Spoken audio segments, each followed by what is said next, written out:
take me back to your playing days at Iowa. What was it like for you to play at Iowa and just kind of be part of that Hawkeye program?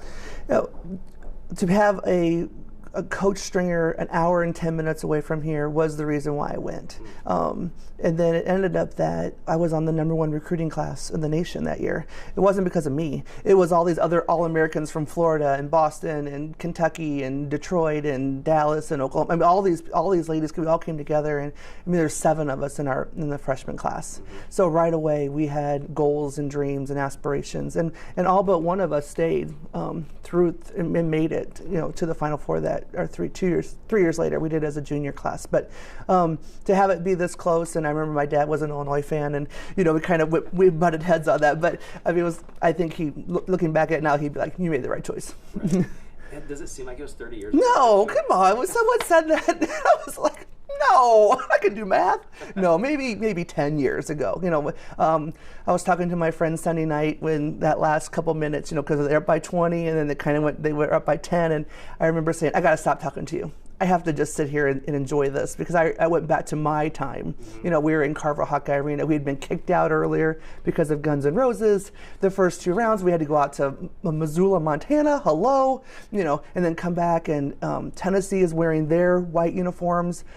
On our home court, we had to wear our away uniforms. They come out in the middle of the circle, we're #1, and I mean, that just fired us up. And then Carver Hawkeye was packed.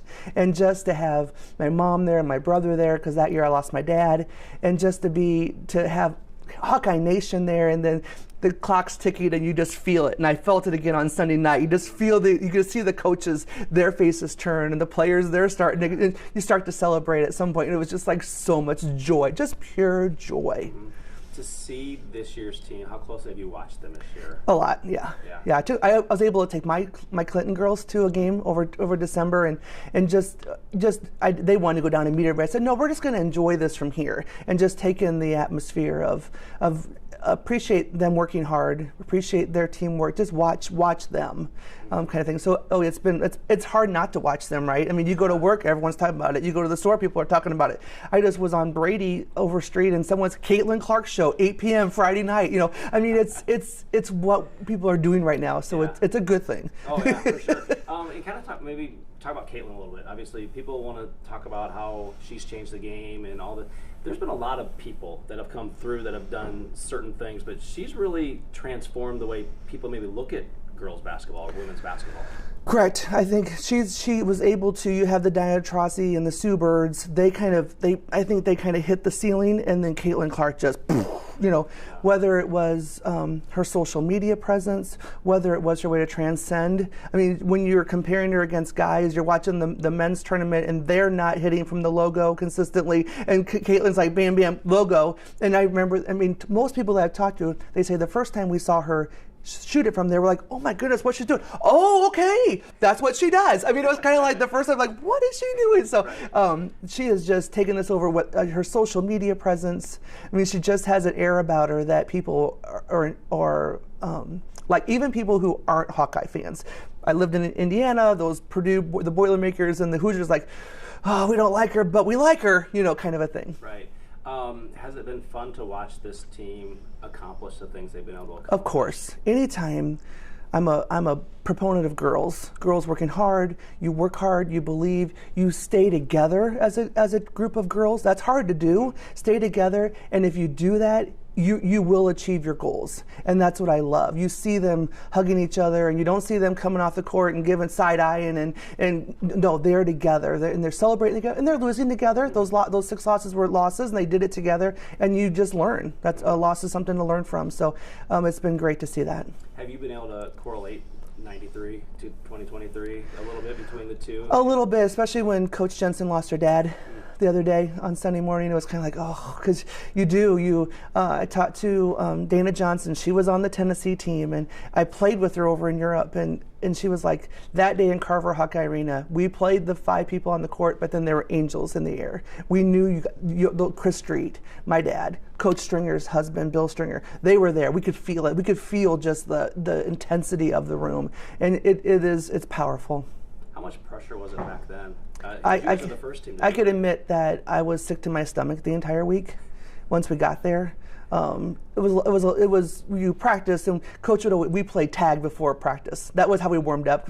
We got to the point where, after 30 some games, you're like, do we have to go through the same warm up? So we played tag, but we tried to keep doing the things that we were doing. But then Coach Stringer got Coach of the Year. We were at awards shows. We were at interviews. We got our swag bag. I saw them get their swag bag yesterday, and I'm like, oh, I remember the swag bag.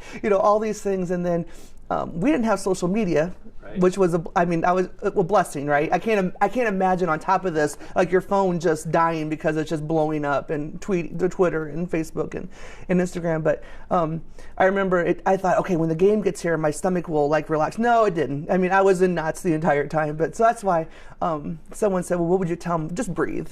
Just enjoy it. Know that you're not on an island. It's your whole team. It's the same thing you've been doing for the last 36 games. Just keep doing it.